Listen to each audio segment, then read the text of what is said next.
Welcome back everyone to yet another day in the life of a remote software engineer in Bangladesh. এটাকে actually day in the life video বলা যায় কিনা জানি না। এই ভিডিওতে মূলত আমি অ্যাজ এ সফটওয়্যার ইঞ্জিনিয়ার আমার ডেস্ক সেটআপ কেমন সেটা শেয়ার করব। পাশাপাশি আমার দিনকাল কেমন যাচ্ছে, কি করছি এখন সেগুলোও শেয়ার করব। নর্মালি মানুষের দিন প্রপারলি শুরু হয় সকালবেলা, কিন্তু আমার আজকের দিনটা শুরু হচ্ছে রাতে। গত প্রায় 1.5 মাস ধরে আমরা সবাই একটা পরিবর্তনের মধ্যে দিয়ে যাচ্ছি। আমার ইউনিভার্সিটিও বন্ধ প্রায় 1 মাসের বেশি সময় ধরে, অফিসেও প্রেশার কম। এইসব মিলিয়ে রাত জাগতে জাগতে আমার স্লিপিং সাইকেল পুরো চেঞ্জ হয়ে গিয়েছে। প্রত্যেক দিন রাতে ফেসবুকে একটা করে কাহিনী হয়, সারা রাত সেই কাহিনী দেখি, দেন ভোরবেলা দেখি যে সবই গুজব ছিল। এটা দেখে ভোরবেলা ঘুমাতে যাই। কিন্তু এই ভিডিওটা যখন বানাচ্ছি তখনও আমরা একটা ক্রাইসিসের মধ্যে দিয়ে যাচ্ছি। বেশ কিছু জেলার মানুষ এখনও পানিবন্দী। জানি না যখন ভিডিওটা পাবলিশ করব তখন সিচুয়েশন কেমন থাকবে। বন্যা পরিস্থিতি স্বাভাবিক হয়ে গেলেও বন্যায় ক্ষতিগ্রস্ত মানুষগুলোর পুনর্বাসনের জন্য বেশ বড় অ্যামাউন্টের একটা ফান্ড প্রয়োজন হবে। তাই আপনারা নিজেদের সামর্থ্য অনুযায়ী নিজের ট্রাস্টেড সোর্সে ডোনেট করতে পারেন। এবার আসা যাক আজকের ভিডিওতে। ইউনিভার্সিটি সুন খুলে যাবে, তাই এতদিনের যেসব অ্যাসাইনমেন্টস অ্যান্ড অন্যান্য পড়াশোনা বাকি ছিল সেগুলো শুরু করতে হবে। এছাড়াও আমার পার্সোনাল কিছু কাজও গুছিয়ে নিতে হবে, কারণ ইউনিভার্সিটি একবার শুরু হয়ে গেলে বেশ ব্যস্ত হয়ে যাব। তাই প্রথমেই শুরু করলাম নোশনে আমার টু ডু লিস্ট বানানো। আমি সামনে 2টা হ্যাকাথনে পার্টিসিপেট করব। স্পয়লার অ্যালার্ট হচ্ছে ওই 2টা হ্যাকাথন নিয়েও আমি ভ্লগ বানানোর চেষ্টা করব, আশা করছি আপনাদের ভালো লাগবে। তো অক্টোবর মাসে আমরা পার্টিসিপেট করব নাসা স্পেস অ্যাপস চ্যালেঞ্জে। এটা ওয়ার্ল্ডের one of the bigger hackathon, if not the biggest. সেই হ্যাকাথনের জন্য আমাদের ইনিশিয়াল একটা ভিডিও প্রপোজ করতে হবে। সেই আইডিয়াটা আমরা ফাইনালাইজ করেছি, এখন আইডিয়াটা নিয়ে আমাদের একটা ভিডিও বানাতে হবে। এই কাজটা বাকি এখনও, তাই এটা টু ডু লিস্টে অ্যাড করে ফেললাম। পাইথন নিয়ে আমি কাজ করি না প্রায় 2 বছর হলো, কারণ জাভাস্ক্রিপ্ট শেখার পর থেকে আমি সব প্রজেক্ট নোড.জেএস এক্সপ্রেস দিয়ে করেছি। এখন মেশিন লার্নিং ফিল্ডটা একটু এক্সপ্লোর করতে চাচ্ছি, তাই আবার পাইথন রিভাইজ করা শুরু করেছি। আর পাইথন দিয়ে আমি ডেভেলপমেন্টও শেখার চিন্তা করছি, তাই জ্যাঙ্গোও শিখব। নাসার হ্যাকাথনের জন্য আমরা যে প্রজেক্ট করব সেখানেও পাইথনের কাজ আছে। সো আমরা ওই প্রজেক্টের ব্যাকএন্ডটা সম্ভবত জ্যাঙ্গো দিয়েই বানাবো।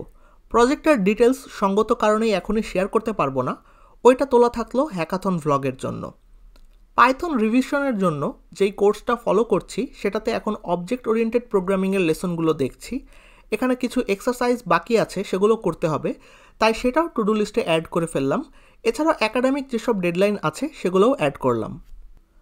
গতকালকে হঠাৎ করে আমার আইফোন 13-এর স্ক্রিন একদম গ্রিন হয়ে যায়। দেন আমি ইউটিউবে কিছু ভিডিও দেখলাম যেখানে বললো এটা কোনোভাবে বাইপাস করা যাবে, কিন্তু রিপেয়ার শপে যাওয়ার পর জানলাম যে শুধু প্রো এবং প্রো ম্যাক্স মডেলগুলো বাইপাস করা যায়, বেস ভেরিয়েন্ট বাইপাস করা যায় না। ডিসপ্লেটাই চেঞ্জ করতে হবে। ডিসপ্লেটা চেঞ্জ করতে 15-16 হাজার টাকা লাগবে। এই ফোনটা আমি অলমোস্ট 3 বছর ধরে ব্যবহার করছিলাম, তাই আমি ডিসাইড করি যে ফোন ঠিক না করিয়ে নতুন ফোন কিনবো। আইফোনের আগে আমি পিক্সেল ব্যবহার করতাম অ্যান্ড আমার অপারেটিং সিস্টেমস চেঞ্জ করতে বেশ ভালোও লাগে। সো আমি সিদ্ধান্ত নেই আবার অ্যান্ড্রয়েডে ফেরত যাওয়ার, অ্যান্ড কিনে ফেলি এই গুগল পিক্সেল 7। ফোনের আমার মোটামুটি বেসিক ইউজই করা হয়। সো আমার মেইন প্রায়োরিটি হচ্ছে জাস্ট একটা ভালো ক্যামেরা যেটা দিয়ে ভালো ছবি তোলা যায়। ভিডিও আমি ফোন দিয়ে করি না, তাই ভিডিও আমার মেইন প্রায়োরিটি না। আমি পিক্সেল 8 বা 8 প্রো নিতে পারতাম, কিন্তু ফোন নিয়ে আমার এখন অত ফ্যাসিনেশন কাজ করে না। জাস্ট আমার রিকোয়ারমেন্টগুলো পূরণ করবে এরকম একটা ফোন হলেই আমার চলে। অ্যান্ড পিক্সেল 7 আমার রিকোয়ারমেন্টগুলো বেশ ভালোভাবেই ফুলফিল করে, তাই পিক্সেল 7-এ সুইচ করলাম। এগুলোই ছিল বর্তমানে আমার লাইফ আপডেট। এবার দেখা যাক আমার ডেস্ক সেটআপ। ডেস্কে আমার মেইন পিসি যেটা, অর্থাৎ আমি যখন বাসায় থাকি তখন আমার মেইন পিসিটা একটা ম্যাক মিনি। এটার প্রসেসর হচ্ছে M2, র্যাম 8GB আর SSD 256GB। আমি একটা গেমিং ল্যাপটপ আর একটা ম্যাক মিনি ইউজ করি, একটু ডিফারেন্ট একটা কম্বো। নর্মালি দেখা যায় মানুষ গেমিং পিসি আর ম্যাকবুকের কম্বো ইউজ করে, তাই অনেকেই আমাকে জিজ্ঞেস করে আমি ম্যাকবুক না কিনে ম্যাক মিনি কেন কিনলাম। আমি একদম প্রথমে একটা উইন্ডোজ পিসি ব্যবহার করতাম, দেন ওইটা যখন একটু পুরনো হয়ে যায় তখন আমি গেমিং ল্যাপটপটা কিনি। এই পর্যন্ত আমার ম্যাকে সুইচ করার তেমন কোনো ইচ্ছা ছিল না। এরপরে পিসিটা যখন আরও পুরনো হয়ে যায় তখন আমি চিন্তা করি ওই পিসি আর আপগ্রেড করব না, নতুন কিছু কিনব। তখন আমি বিদেশে দেখি এই ম্যাক মিনি এর উপর একটা অফার চলছে। যেই দামে আমি এই ম্যাক মিনিটা পাচ্ছিলাম এই দামের উইন্ডোজ পিসির পারফরমেন্স এর ধারে কাছেও নেই। আবার এটা একটা উইন্ডোজ পিসি থেকে বেশি পোর্টেবল, কারণ সাইজ অনেক কম্প্যাক্ট। আমি যেহেতু আন্ডার গ্র্যাজুয়েশনের শেষের দিকে আছি, তাই মাস্টার্সে বিদেশে মুভ করতে চাইলে সেখানেও এটা ইজিলি নিয়ে যেতে পারবো। যেহেতু একটা ল্যাপটপ আমার ছিলই, তাই ম্যাকবুক কেনা did not make any sense. এই জন্য আমি ম্যাক মিনিতে সুইচ করি। যদিও এটা র্যাম অনলি 8GB, কিন্তু আমি programming, photo editing, 1080p video editing যা করি সেটা এই মেশিন স্মুথলি হ্যান্ডেল করতে পারে। ম্যাক মিনির সাথে আমি একটা এক্সটার্নাল এসএসডি ব্যবহার করি। এটা হচ্ছে স্যানডিস্কের এক্সট্রিম প্রো 500GB। এই এসএসডিটা আমি ম্যাক কেনার আগেই কিনেছিলাম, অ্যান্ড যেহেতু এটা আমার কাছে ছিলই, তাই আমি ম্যাক মিনি 256GB ভ্যারিয়েন্টটা কিনি। অলসো ম্যাক মিনি এর 512GB ভ্যারিয়েন্টটার দাম 256GB থেকে তখন 20,000 টাকার মতো বেশি ছিল, যেটা আমার কাছে ওয়ার্থ ইট মনে হয় না। কারণ 10-11 হাজার টাকা খরচ করলেই এরকম স্যানডিস্কের একটা 1TB পোর্টেবল এসএসডি কেনা যায়। এটা যথেষ্ট ফাস্ট। আমার ভিডিওস মোস্টলি আমি এটা থেকে ডিরেক্ট এডিট করি। ম্যাকটা যেই মনিটরের সাথে কানেক্টেড সেটা হচ্ছে একটা হুয়াওই মেডভিউ SE SSN24। এটা একটা 24 ইঞ্চ 1080p মনিটর। এটা রিফ্রেশ রেট 75 হার্টজ। ডিসপ্লেটা IPS LCD ডিসপ্লে, অ্যান্ড এটাতে HDMI পোর্ট ও ডিসপ্লে পোর্ট দুইটাই আছে। এটা আমি কিনেছিলাম ম্যাক মিনি এর সাথে ব্যবহার করার জন্যই। সো আমি জানতাম এটাতে আমি গেমিং করব না, তাই হাই রিফ্রেশ রেট আমার রিকোয়ারমেন্ট ছিল না। আমার দুইটা রিকোয়ারমেন্ট ছিল, বাজেটের মধ্যে biggest screen size and best colours. যেহেতু আমি photo, video editing, UI designing এই টাইপের কাজ করি, তাই ভালো কালার অ্যাকুরেসি আমার প্রয়োজন। এটাতে রয়েছে 100% sRGB এবং 90% DCI P3 কালার গ্যামুট। এই বাজেটে মোস্ট মনিটরস 21 ইঞ্চি, সো 24 ইঞ্চি স্ক্রিন সাইজ, যথেষ্ট ভালো কালার অ্যাকুরেসি আর IPS প্যানেলের জন্যই এই মনিটরটা আমার কেনা। এটা আমার গত বছরের সেরা একটা পারচেজ। এরপরে আসা যাক পেরিফেরালসে। আমি যেই কিবোর্ডটা ব্যবহার করি এটা হচ্ছে নিউফি হালো 65। এটা 65% লেআউটের একটা মেকানিক্যাল কিবোর্ড, যেটার সুইচ হিসেবে আমি ব্যবহার করছি Knight Bridge linear switches. Mechanical keyboard আর নর্মাল মেমব্রেন কিবোর্ডের মধ্যে মেইন ডিফারেন্স হচ্ছে মেকানিক্যাল কিবোর্ডে প্রত্যেকটা কিয়ের জন্য ইন্ডিভিজুয়াল একটা সুইচ থাকে, যেটা টাইপ করার সময় ট্যাকটাইল একটা ফিল দেয়। অন্যদিকে মেমব্রেন কিবোর্ডে থাকে রাবারের মেমব্রেন, যার ফলে মেমব্রেন কিবোর্ড বেশি সাইলেন্ট হয়, কিন্তু টাইপিংয়ের সময় ট্যাকটাইল ফিলটা পাওয়া যায় না। যেহেতু এটা 65% লেআউটের কিবোর্ড, তাই এটাতে ফাংশন রো বা নামপ্যাড নাই। এটার দাম $120, সো একটু প্রিমিয়াম রেঞ্জের একটা কিবোর্ড ফর মোস্ট ইউজার্স।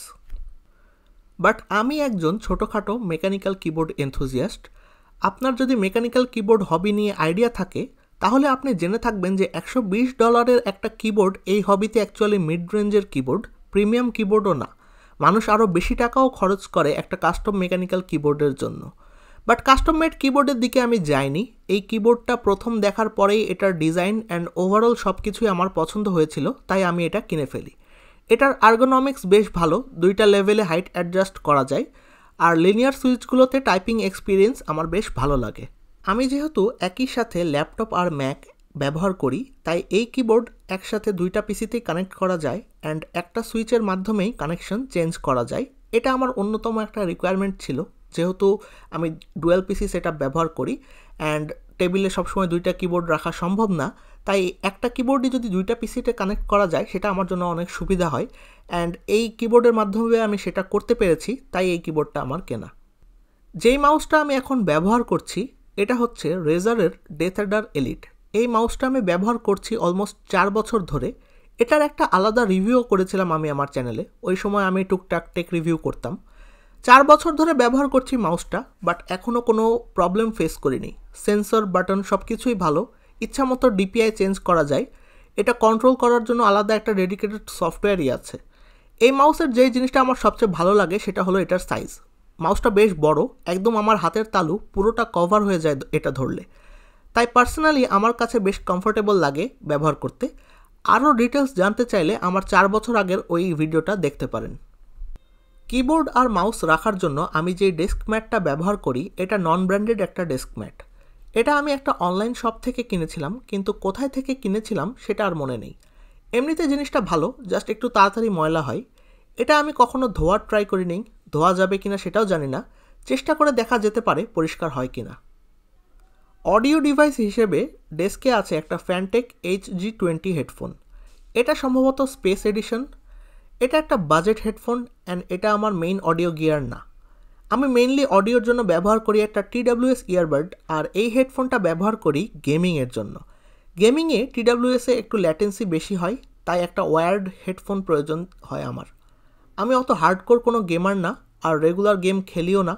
মাঝে মাঝে শুধু কাজিনদের সাথে একটু কাউন্টার স্ট্রাইক খেলি, তাই এই হেডফোন দিয়েই আমার কাজ হয়ে যায়। এটার সাউন্ড কোয়ালিটি ভালোই, সবচেয়ে ভালো এটার ওয়্যারের বিল্ড কোয়ালিটি। আমার ডেস্কের মাইক্রোফোনটা হলো ব্লু স্নোবল। এটা ইউটিউবের জন্য একটা লিজেন্ডারি মাইক্রোফোন।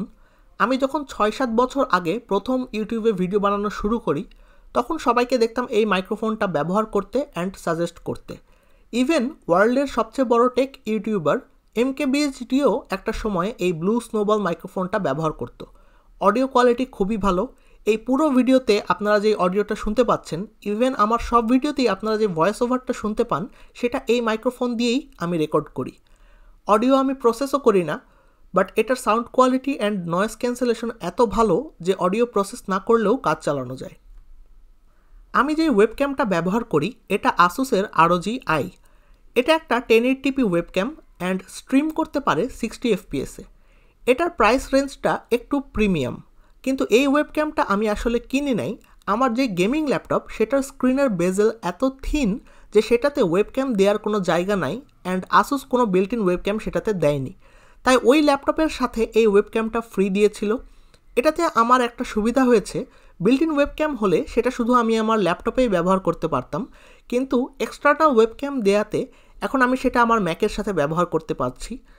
এটার ভিডিও কোয়ালিটি ভালো, পর্যাপ্ত লাইট থাকলে বেশ ভালো পারফর্ম করে। টকিং অ্যাবাউট লাইট, আমার ডেস্কের RGB লাইটটা হচ্ছে উলানজি VL49। এটা অ্যাকচুয়ালি ডেস্ক ডেকোরেট করার জন্য যেই LED RGB লাইট স্ট্রিপ পাওয়া যায় সেরকম লাইট না।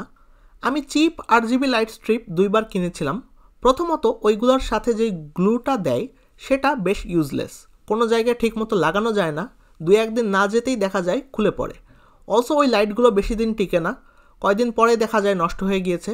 তাই আমি একটা টেকসই লাইট চাচ্ছিলাম। যদিও এটা ডেস্ক ডেকোরেট করা লাইট না, মূলত ভিডিও লাইটিংয়ের জন্য ব্যবহার করা হয়, কিন্তু ডেস্কেও চাইলে এটা ব্যবহার করা যায়। অত্যন্ত ব্রাইট একটা লাইট, RGB ছাড়াও এটাতে সাদা লাইটও আছে, কেউ যদি এটা শুধু ফিল লাইট হিসেবে ব্যবহার করতে চায় সেই জন্য। ব্রাইটনেস ইচ্ছামতো চেঞ্জ করা যায়। এটাতে রয়েছে 2000 mAh-এর একটা ব্যাটারি, যেটা বেশ ভালোই ব্যাকআপ দেয়। সব মিলিয়ে কন্টেন্ট ক্রিয়েটরদের জন্য এটা চমৎকার একটা light and highly recommended. RGB লাইটটা ছাড়াও ডেস্কে আছে একটা ডেস্ক ল্যাম্প। এটার ব্র্যান্ড বা মডেল কি আমি জানি না, এটা আমার আম্মু নিয়ে এসেছিল আমার জন্য। বেশ ব্রাইট একটা লাইট। আমি ডেস্কে ভিডিও রেকর্ড করার সময় অলওয়েজ এটা ব্যবহার করি মেইন লাইট সোর্স হিসেবে। লাইটটা বেশ ফ্লেক্সিবল, যে কোনো দিকে মুভ করা যায়। শুধু একটাই সমস্যা, এটাতে কোনো ব্যাটারি নাই, তাই ইলেকট্রিসিটি ছাড়া চলে না। আমার ল্যাপটপ স্ক্রিনের হাইটটা মনিটরের হাইটের সাথে ম্যাচ করার জন্য আমি একটা স্ট্যান্ড ব্যবহার করি। এটাও একটা নন ব্র্যান্ডেড স্ট্যান্ড। এটা আমি কিনেছিলাম IDB থেকে। এটা ফুললি অ্যালুমিনিয়ামের তৈরি, তাই বিল্ড কোয়ালিটি অনেক ভালো। ল্যাপটপটা ইজিলি হোল্ড করতে পারে। নিচে রাবার গ্রিপও দেয়া আছে, যাতে এক জায়গায় ভালোভাবে স্থির থাকতে পারে। তো এটাই ছিল আমার ডেস্ক সেটআপ। এখানে অ্যাকচুয়ালি বেশ কয়েকটা জিনিস আমি দেখাইনি, যেমন আমার ল্যাপটপ। আমি আগেও যেমনটা বলেছিলাম যে আমি যেহেতু একজন রিমোট সফটওয়্যার ইঞ্জিনিয়ার, তাই আমি অধিকাংশ সময় আমার অফিসের কাজ, ইভেন একাডেমিক কাজগুলো কোনো সুন্দর কোজি একটা ক্যাফেতে যেয়ে করি, যেটা হয়তো আপনারা আমার আগের ভিডিওগুলোতে দেখেছেন। সেটার জন্য আমাকে ডেইলি কিছু গ্যাজেটস ক্যারি করতে হয়, তাই ল্যাপটপ সহ অন্যান্য যে গ্যাজেটগুলো আমি রেগুলারলি বাইরে ক্যারি করি, সেই গ্যাজেটগুলো নিয়ে আমি একটা এভরিডে ক্যারি বা work from cafe setup video বানাবো। সেটাকে আপনারা এই ভিডিওর সেকেন্ড পার্ট হিসেবে ধরতে পারেন। আশা করছি ওই ভিডিওটাও আপনাদের ভালো লাগবে। আজকের ভিডিওটা এই পর্যন্তই। এখন আমি আমার পাইথনের লেসনগুলো কমপ্লিট করব অ্যান্ড ভিডিও এডিট করব। আপনাদের কোনো কিছু জানার থাকলে কমেন্ট করতে পারেন এই ভিডিওতে। এছাড়াও ডিটেইলে কিছু জানতে চাইলে আমাকে নক করতে পারেন আমার ইনস্টাগ্রাম আইডিতে। আইডি লিঙ্ক দেওয়া থাকবে ভিডিওর ডেসক্রিপশন বক্সে। আমরা চ্যানেলে অলমোস্ট 4000 সাবস্ক্রাইবারে পৌঁছে গিয়েছি। 5000 সাবস্ক্রাইবার হলে আমি একটা কোয়েশ্চেন অ্যান্ড অ্যান্সার ভিডিও করব, যেখানে আমি চেষ্টা করব সফটওয়্যার ইঞ্জিনিয়ারিং সহ সব কিছু নিয়ে আপনাদের সব কোয়েশ্চেনের ডিটেইলড অ্যান্সার দিতে। তাই ভিডিও ভালো লেগে থাকলে অন্যদের সাথে শেয়ার করে আমাকে 5000 সাবস্ক্রাইবার পর্যন্ত পৌঁছাতে সাহায্য করতে পারেন। দেখা হবে পরের ভিডিওতে। টিল দেন সবাই সুস্থ থাকবেন, ভালো থাকবেন।